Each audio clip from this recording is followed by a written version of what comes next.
दोस्तों, आप हैं रेडियो कृषि मंच के संग। दोस्तों, जैसा कि आप जानते हैं कि इस प्रोग्राम के माध्यम से हम एक बातचीत लेकर आपकी खिदमत में हाजिर हो जाते हैं। ऐसे में आज हमारे साथ हैं तासिफ हुसैन साहब, जिनसे बातचीत कर रही हैं आरजे सुजाता। तो आप भी सुने और सभी सुने जिन्होंने ट्यून किया है रेडियो कृषि मंच। इस वक्त हमारे साथ हैं एग्रीकल्चर के स्टूडेंट, इनका नाम है तासिफ हुसैन। लेकिन सबसे पहले मैं जानना चाहूंगी तासिफ कि आप हमारे श्रोताओं को अगर खुद से बताएं कि आप क्या करते हैं, आपका नाम क्या है, आप कौन सी स्टडी कर रहे हैं, तो ये ज्यादा बेहतर होगा। जी ma'am, thank you so much ma'am. मेरा नाम, जैसे कि मैम ने बताया, मोहम्मद तासिफ हुसैन है और मैंने बीएससी एग्रीकल्चर किया है। 2020 में पास आउट हूँ और मैं एक स्टूडेंट भी रहा हूँ। अभी भी मेरा स्टडी जारी है। कंपटीशन को लेके पढ़ाई करता हूँ मैं। और बाकी खाली टाइम में मैं अपना शॉप पे बैठ जाता हूँ, अपना कैफे पे, सीएससी वगैरह पे, सेंटर पे। अच्छा, जी मैम। तो तासिफ आप हमें ये बताइए कि किसी भी एंट्रेंस एग्जाम को पास करने के लिए सबसे जरूरी चीजें क्या है? मैम, एंट्रेंस को पास करने के लिए एक अच्छी रणनीति का होना बहुत जरूरी है, क्योंकि आपका अगर पहली बात तो इंटरेस्ट किस में है ये बहुत जरूरी है। आप कहाँ जाना चाहते हैं, किस कंपटीशन में जाना चाहते हैं, तो उसके प्रति आपका इंटरेस्ट होना चाहिए। उसके बाद आपकी एक रणनीति बहुत अच्छी होनी चाहिए। अगर आपकी रणनीति बहुत अच्छी है तो आप किसी भी एंट्रेंस को इजीली क्रैक कर सकते हैं, क्योंकि कितना पढ़ना है, कितना नहीं पढ़ना, सबसे इंपॉर्टेंट होता है क्या नहीं पढ़ना है। अगर आपने उस पर फोकस कर लिया तो हो जाएगा काम। अगर आप ये सोचेंगे कि अगर पढ़ने को तो बहुत कुछ है, आप पढ़ते रहेंगे, कुछ नहीं होने वाला, लेकिन कितना नहीं पढ़ना है उस पर फोकस करना है। बाकी जो इंपॉर्टेंट है आप उसको पढ़िए और अच्छी हर चीज का बेसिक होना जरूरी है, बेसिक नॉलेज। और बेसिक नॉलेज आप जिस भी एंट्रेंस के रखेंगे तो इजिली आप उसको क्रैक कर सकते हैं। कोई बड़ी चीज नहीं है, इजिली कर सकते हैं। बिल्कुल। ताशिफ, आपने जब एंट्रेंस एग्जाम क्रैक किया होगा तो आपने किस तरीके से रणनीति बनाई और कैसे उसे आपने फॉलो अप किया? मैम, सबसे बड़ी चीज मैंने जो किया है वो है सिलेबस को लेके, क्योंकि सिलेबस का पता होना बहुत जरूरी है। अगर किसी भी, जैसे एग्रीकल्चर की मैं बात करूं तो एग्रीकल्चर में जैसे देखा जाता है, अगर आप एमएससी के लिए तैयारी करना चाह रहे हैं तो उसका सिलेबस अलग है। अगर आप किसी भी जॉब के लिए प्रिपरेशन कर रहे हैं, जैसे कि एएफओ की पोस्ट आती है, एग्रीकल्चर फील्ड ऑफिसर आती है आईपीएस के द्वारा, तो आप उसमें जाना चाहते हैं, उसका सिलेबस अलग है। थोड़ा सा मतलब थोड़ा सा वेरिएशन मिलेगा आपको सिलेबस में देखने के लिए। जैसे एएफओ की बात करूं तो उसमें प्री और मेन इंटरव्यू होता है। और मैं एमएससी की बात करूं, जैसे बीएससी के स्टूडेंट एमएससी में जाना चाहते हैं यूनिवर्सिटी में, किसी अच्छी यूनिवर्सिटी में, तो उनका सिलेबस की बात करूं तो आपने जितना भी बीएससी में पढ़ा है उसमें बेसिक आपका मजबूत है, तो आपको मुझे लगता है किसी भी कंपटीशन बुक को पढ़ने की जरूरत ही नहीं है, ऐसे ही आपका क्रैक हो जाए, क्योंकि वही सब आता है। अगर आपको कहीं ना कहीं लगता है कि कहीं ना कहीं मेरे डाउट रह गए हैं, मैंने अच्छे से नहीं पढ़ा, तो कंपटीशन की कोई बुक ले लें आप। जैसे कि अरुण कात्यान आती है, निम्रा सुंडा, ये बुक सभी पढ़ते हैं, तो इसको आपने अच्छे से पढ़ लिया है और रीड कर लिया है तो उसके पहले आप, तो जैसे सिलेबस की मैंने बात करी, जैसे मैं सिलेबस आपको बताऊं, यूपी कैडेट की मैं बात करूं तो अपने उत्तर प्रदेश में 4 एग्रीकल्चर की यूनिवर्सिटी है जो कंबाइंड एंट्रेंस कराती हैं। तो उसका सिलेबस थोड़ा सा ब्रॉड है, बट उसको ज्यादा पढ़ने की जरूरत नहीं है, थोड़ा ही पढ़ लीजिए उसका तो हो जाएगा। तो सीधी सी बात यह है कि सिलेबस, जिस भी आप कंपटीशन में जाना चाह रहे हैं, जिस भी कंपटीशन की आप तैयारी कर रहे हैं, उसका सिलेबस का मजबूत होना बहुत जरूरी है। आप सिलेबस का पढ़िए, उसके अकॉर्डिंग बुक्स पढ़िए और आपका हो जाएगा। ये चीज होना जरूरी है, सिलेबस पे मैम फोकस होना बहुत जरूरी है जी। लेकिन कभी काफी बच्चे जो ऐसे हैं तासिफ कि वो कंफ्यूज रहते हैं कि मैं ये भी पढ़ लूं, मैं वो भी पढ़ लूं, इसमें से भी आएगा, उसमें से भी आएगा, तो ये सारी चीजें उनको समझ नहीं आती, तो उनके लिए आप क्या कहेंगे? नहीं मैम, देखिए होता क्या है, जैसे बिल्कुल आपने बहुत अच्छी बात कही। ये चीज होती क्या है, आप बुक लीजिए, सिलेक्टेड बुक लीजिए, ज्यादा बुक लेने की जरूरत नहीं, कोई भी सिलेक्टेड बुक 2-3 बुक लीजिए बस, उनको ही आपको बार बार पढ़ना है। आप अच्छे से उनको बार बार पढ़ेंगे तो आपको कोई भी दिक्कत नहीं है, अदर बुक पढ़ने की जरूरत ही नहीं, उसी से आएगा। बस इतना कॉन्फिडेंस रखना है बंदे को, और इधर उधर भागना नहीं है ज्यादा कि ये पीडीएफ पढ़ लूं, वो नोट्स पढ़ लूं, ये सब नहीं करना है फिर बाद में। बस आप सिलेक्टेड पढ़िए और सिलेक्ट हो जाइए। बिल्कुल, आपने सही बात कही कि सिलेक्टेड पढ़िए, सिलेक्ट हो जाइए। लेकिन काफी बच्चे हमने देखे हैं खुद से, उनको समझ ही नहीं आता कि मैं क्या सिलेक्ट करूं, कैसे सिलेक्ट करूं। ये इन सारी चीजों में वो फंसे रह जाते हैं, उनको पता ही नहीं रहता कि मेरे लिए परफेक्ट बुक, परफेक्ट नोट्स क्या है। जी जी मैम, उसके लिए सबसे जरूरी चीज है जैसे सिलेबस का पता होना। ठीक है, सिलेबस पता हो गया, ये बात बहुत अच्छी है। अब जिस भी एंट्रेंस की आप तैयारी कर रहे हैं, उसके प्रीवियस पेपर जितने भी हैं, तो वहां से आपको हिंट्स मिल जाएगा। अगर आप प्रीवियस पेपर पे पकड़ बनाते हैं तो कोई दिक्कत नहीं आएगी। जैसे कंफ्यूजन रहता है ना, कंफ्यूजन बहुत आसानी से दूर हो जाएंगे। प्रीवियस पेपर का होना बहुत जरूरी है, वो आपने लगा लिए तो आपके कंफ्यूजन दूर हो जाएंगे। तो तासिफ, मैं आपसे जानना चाहूंगी कि आपका क्या रहा है एंट्रेंस एग्जाम को निकालने के लिए, आपने कैसी रणनीति अपनाई है? जैसे कि आपने बताया कि सिलेबस को चुनना है और सिलेक्टेड बुक पढ़नी है, खैर ये तो बात है, लेकिन कितने घंटे पढ़नी है, कब तक पढ़ना है, और अदर भी काम होते हैं, कॉलेज भी होता है, तो इन सारी चीजों को मेंटेन कैसे करके चलते हैं?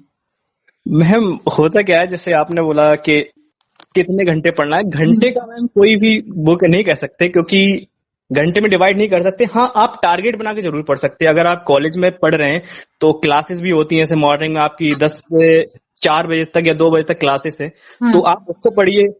अगर कंपटीशन को अगर देना ही टाइम है, जैसे अगर कोई बीएससी फर्स्ट ईयर का स्टूडेंट है तो 4 साल उसको मिलते हैं, ठीक है, जी। तो वो अपना स्टडी भी कर सकता है। उसके लिए कंपटीशन के लिए 3 से 4 घंटे निकालने बहुत है। अगर 4 साल तक यही करेगा 3 से 4 घंटे, तो आराम से क्रैक कर सकता है, क्योंकि वो भी पढ़ रहा है जो उसका बीएससी का सिलेबस है, वो भी पढ़ रहा है जिसका कंपटीशन का सिलेबस, दोनों को लेकर चलेगा तो इतनी दिक्कत नहीं आएगी।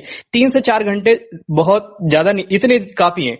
अगर जैसे कि उसको बीएससी पे इतना फोकस नहीं है, जैसे वो सोच रहा है कि बीएससी का बस मुझे सिलेबस ही पढ़ना है, ज्यादा नहीं पढ़ना है, अपना कंपटीशन को देखना है, तो कंपटीशन को ज्यादा टाइम दे दे, 4 से 6 घंटे 8 घंटे दे दे तो हो जाएगा काम। तो ये भी ठीक है। तो उसको खुद सोचना पड़ेगा जो भी कर रहा है कि कैसे करके मुझे क्या करना है। बिल्कुल, लेकिन ये एक और बात तासिफ मुझे आपसे जाननी है कि आपने कितने एंट्रेंस एग्जाम अभी तक आपने दिए हैं? मैंने मैम अभी तक तो यूपी कैडेट का दिया है और अलीगढ़ का दिया है मैम, इलाहाबाद का दिया है। बीएचयू का तो मेरा पेपर थोड़ा खराब हो गया था, वो फॉर्म गलत हो गया था, उसको छोड़िए। तो इलाहाबाद यूनिवर्सिटी है और अलीगढ़ मुस्लिम यूनिवर्सिटी है और यूपी कैडेट जो कराती है, जो कंबाइंड एंट्रेंस होता है एग्रीकल्चर का, वो ये 3 दिए मैंने। तो आपने 3 एंट्रेंस एग्जाम दिए हैं, तो आपको इसका पूरा एक्सपीरियंस भी होगा कि आपने किस तरीके से दिए, कैसे किए। तो आप हमारे लिसनर्स को, जैसे आप जैसे और भी बच्चे हैं, यूथ है, उनको आप क्या सजेस्ट करेंगे? मैम यही सजेस्ट करूंगा कि पहली बात तो कॉन्फिडेंस का होना बहुत लाजमी है खुद में। और दूसरी बात, जैसे मैम ऐसी एक चीज है जो आईसीआर की बात कहूँ तो आईसीआर ने कुछ ऐसे कॉलेजेस हैं जो आईसीआर ने खुद कहा कि हम उनको मान्यता नहीं दी गई है एग्जाम देने की, क्योंकि आईसीआर का अलग होता है, यूपी कैडेट का अलग होता है, और जो एएमयू है, बीएचयू है, ये सेंट्रल यूनिवर्सिटी, इनका अलग होता है। तो ये सब अलग अलग एग्जाम होते हैं। तो आईसीआर का एक जो बहुत अच्छा सुपीरियर एंट्रेंस होता है, तो उसके लिए जो कुछ कॉलेजेस के स्टूडेंट्स हैं तो वो एलिजिबल नहीं है। तो मैम इस चीज को उनको ध्यान में रखना चाहिए, क्योंकि अभी वो लोग एलिजिबल नहीं है। अगर वो एलिजिबल होते हैं एक टाइम के बाद तब कोई दिक्कत नहीं है ना। तो बिल्कुल। जी हाँ, मैम। लेकिन जब एंट्रेंस के दौरान प्रेशर कितना ज्यादा रहता है, चाहे नर्सरी का एग्जाम हो या बोर्ड का एग्जाम हो, कभी भी एग्जाम हो, किसी भी क्लास का एग्जाम हो या कंपटीशन का हो, बड़े छोटे कैसा भी, तो इसमें जो यूथ है, आप लोग जैसे और भी लड़के लड़कियां हैं, तो उनके ऊपर प्रेशर कितना होता है? मैम प्रेशर तो रहता ही रहता है, उसको मैम हैंडल करना तो खुद के हाथ में है ना, क्योंकि प्रेशर को। बिल्कुल, लेकिन हमें आपसे जानना है कि आपने कैसे हैंडल किया? मैम प्रेशर को क्या है, थोड़ा सा जैसे मॉर्निंग वॉक कर लीजिए, और जैसे आप पढ़ाई का मन नहीं तो बुक को बिल्कुल हटा दीजिए, कोई दिक्कत नहीं है। फिर उसको क्या करना है, मोबाइल को वहां यूज नहीं करना। आपका मन नहीं पढ़ने का तो आप सोचो कि मोबाइल यूज कर लें, यूट्यूब चला लें, तो वहां दिक्कत देगा। तो क्योंकि वहां डिस्टर्ब हो जाएंगे आप, और फिर लगा रही यार मैंने टाइम को वेस्ट करे, तो वहां से हटाए और बुक को भी हटा दें, कोई दिक्कत नहीं है। फिर आप कोई अच्छा सा सॉन्ग सुन सकते हैं या फिर मॉर्निंग वॉक कर सकते हैं। मॉर्निंग में अगर आप इवनिंग का टाइम निकालते हैं खुद को, इवनिंग में थोड़ा खुद के लिए टाइम निकालें, फिर सब कुछ छोड़ के और खुद से बातें करें, खुद से सोचे थोड़ा, तो प्रेशर हैंडल हो जाता है। फिर अच्छे लोगों से मिले, अच्छी बातें सुने, अच्छा देखें, तो ये सारी चीजें। या फिर कोई मतलब मस्जिद है, मंदिर है, यहाँ पर जाएं, गुरुद्वारा है, तो यहाँ पर काफी पीसफुल मिलेगा आपको और सुकून मिलेगा।